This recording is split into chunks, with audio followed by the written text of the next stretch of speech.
Why the hell is relaxation so damn hard for me?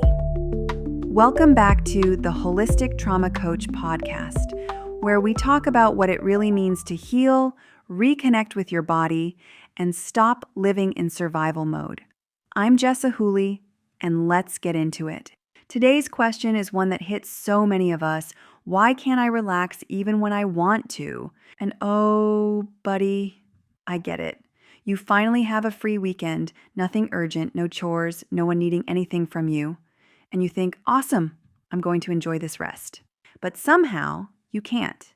You bounce your knee, you scroll your phone for hours. Maybe you even feel that creeping dread or restlessness. And maybe by the end of it, you're collapsed in bed and hating that the whole weekend went by without you actually enjoying it. Sound familiar? Yeah, you are not alone here. Real quick before we go any deeper, if you're already nodding along thinking, holy crap, that's me, I just want to say, I built a free online healing program exactly for this kind of stuff. It's trauma-informed, body-based, and designed to help you reconnect with yourself when everything feels confusing or overwhelming. You can grab it right now at theholistictraumacoach.com/free, and I highly recommend starting today. Okay, back to the episode. So first things first, let's normalize this. A lot of people have this experience even if they don't realize it or talk about it. And part of what makes this particular question tricky is that we live in a culture that actually rewards your inability to relax. When productivity is treated like the only real measure of success, then effort almost becomes a moral imperative. Like you're a better person if you're always busy. So even just asking the question, why can't I relax, is huge. That self-awareness alone is a mega win. So you're already doing the work just by being here and wondering why this happens for you. Now let's unpack it. When we say we can't relax even when we want to, what does that actually look like for you? Picture this. It's Saturday. No work, house to yourself. You're planning to chill, maybe binge the show on Apple TV everyone keeps talking about, read a book, whatever. And instead, you feel anxious, antsy. Maybe you keep doom scrolling on TikTok or bouncing from one distraction to the next, or you get overwhelmed by the stillness itself, like it's this deafening silence. And then you crash, scrolling endlessly in bed, eating barely anything, and feeling empty. Then Monday rolls around and you're like, cool, hated the weekend, also hate the work week, basically hate everything right now. That's real and that's heavy. And if this is sounding like you, listen, you are absolutely not broken. Your body's doing exactly what it learned to do. And that's the key here. This is nervous system stuff, not character flaw stuff. So let's break this down into some really common, deeply human scenarios. Scenario 1, rest was penalized in childhood. For some of us, this comes directly from family systems, where rest was penalized, and not always in obvious ways. Maybe you grew up in a family where the people who performed, the high achievers, got the most affection and praise. There's a sibling working hard, being super productive, getting the spotlight. Or maybe that was you, or maybe you were the child that wasn't interested in performing at that same level. And it's not that anyone outright punished you, but they just kind of ignored you. Your nervous system picked that up. Okay, when I'm productive, I get love. When I slow down, I disappear. A very clear calculation. Even the absence of affection, connection, or attunement is interpreted by a child's nervous system as a penalty. It's not about equal amounts of attention for every kid. It's about that internal calculation your body was making. What do I have to do to stay connected, to stay cared for? So then the adult version of you sits on the couch, planning to rest, and your nervous system goes, alert, stillness detected, connection at risk, mobilize. Do something, anything, or we lose the safety of others. That old programming is still running, even if logically you're aware your worth isn't tied to productivity anymore. It doesn't matter whether you consciously think, I need to perform to be loved. This isn't about explicit beliefs. It's about the nervous system doing its job to keep you safe in the way it learned how. Scenario number 2, the stressed out parent blueprint. Now, maybe your childhood had less to do with praise for performance and more to do with how your parents modeled their relationship to rest. Maybe you had a parent who was constantly overwhelmed, the one who ran around like they were holding the entire household together with sheer willpower, who never stopped moving, who radiated stressed out energy all the time. So when they saw you resting, that triggered the hell out of them. Maybe you remember comments like, "Have you done your homework?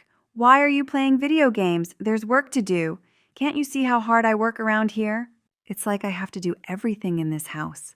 That parent was operating from their own dysregulated nervous system. And even if you hated that about them, that doesn't mean you escape the programming.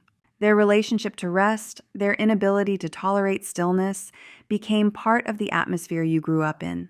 So now, fast forward to adult you sit down to enjoy some stillness, and boom, restlessness, guilt, fidgeting, inability to focus. Shame, shame, so much shame.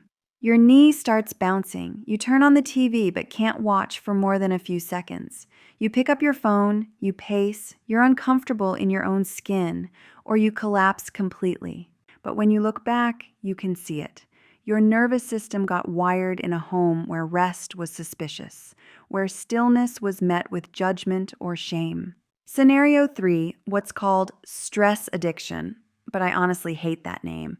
This last one is what gets casually thrown around as stress addiction or cortisol addiction, both pathologizing and tone-deaf labels in my opinion. Because what we're really talking about here is a beautifully adapted nervous system that learned that stress is the norm. Stress and danger are the air we are breathing. In this scenario, you didn't just grow up with occasional stressful moments. Your nervous system learned that constant threat was the baseline condition of life. This could be from conditions of abuse, hyper-religious upbringings, neglect, racism, poverty, bullying, or other ongoing cultural stressors. And when that's what your system learned, stillness feels unsafe because it feels like vulnerability, like you're letting your guard down at exactly the wrong moment. You can imagine your nervous system is a garrison of soldiers protecting a castle. And those soldiers have been told from day one, listen, this castle is under constant threat, even if it looks peaceful out there. Trust me, the enemy is coming. Just because they are out of sight doesn't mean they are out of reach. Every time we've let our guard down, something bad happened. Always be ready. And even if the actual threats have long passed, your nervous system still has this loyal, terrified group of soldiers at the gates. They're on high alert. They're watching for danger you can't see. They're anxious when things are quiet. And when you say, let's relax now, those soldiers are like, are you fucking kidding me? We know what happens when we relax. We know what is out there waiting for us. It would almost feel safer for them to see a danger right now than to sit in the quiet, believing a threat is out there they can't detect. No wonder relaxation feels so torturous. It's not because you're addicted to stress. It's because your body adapted to keep you safe in a high-threat environment. Hey, quick pause because I know this might already feel like a lot. And if you're thinking, oh my God, this explains so much about me, I want you to know I've made something just for you. My free online healing program is full of body-first tools that you can start using today to help regulate your nervous system, slowly, gently, compassionately. You can sign up anytime at theholistictraumacoach.com/free. Now back to the episode. So we've talked about the why. Now let's talk about what do we do about it? Because let's be real, this is where a lot of advice goes sideways. This is not something that gets fixed by just doing a meditation or taking one deep breath or saying affirmations. Your nervous system doesn't respond to shoulds. It responds to experience, and we have to teach it gently over time that relaxation equals safe. Here's what I recommend. Step 1, start with awareness before anything else. Just notice. When you sit down to relax, maybe watch a show or read a book, what happens in your body? Do you grab your phone the second there's a pause? Do you start bouncing your knee? Does your breath change? Do you feel antsy, buzzy, disconnected? That's step 1, just noticing. gently and not too deep. This might be the first time you're really looking at your body's experience of stress or danger with intention. And we don't want to get lost in it, so simply try to notice the sensation, make a mental note of it, and move on to the next. Not fixing or changing, just becoming aware of how your body tells you it is no longer feeling safe. This is critical because we can't actually communicate the new programming back to our bodies if we don't learn its language first. Step 2. Find cues of safety and tap into the felt sense. In all of these examples, your nervous system feels like it's lost connection with safety when you're relaxing. It's waiting for punishment, waiting for neglect, or bracing for impact. What it really needs in this moment is an abundance of safety. These are real-time experiences that remind your body, I'm okay right now. These can be internal, sensations inside your body that feel good, or external, pleasant sensory input from your environment. And here's where tapping into your felt sense matters. This isn't about thinking or analyzing, am I feeling safe? We need to find the sensations of safety directly. This could be warmth, pressure, breath, textures, pleasant weight, ease. We're asking, what is happening in my body right now that feels okay, pleasant, or even neutral? That's the felt sense we want to connect with. Just like we used our senses to identify danger, we are using our internal and external senses to identify safety. Some examples could be feeling the weight of your dog on your lap, the warmth of your hands, sipping cold water, looking out the window at something beautiful, the weight of your body against the couch cushion, the sound of a loved one's voice, the feeling of your heartbeat. Step 3, permission to pivot, also called pendulation, with felt sense awareness and continued experimentation. Sometimes the thing you planned as relaxation won't work right now. And that's okay. Instead of forcing it, in step 3, we're going to give yourself permission to pivot.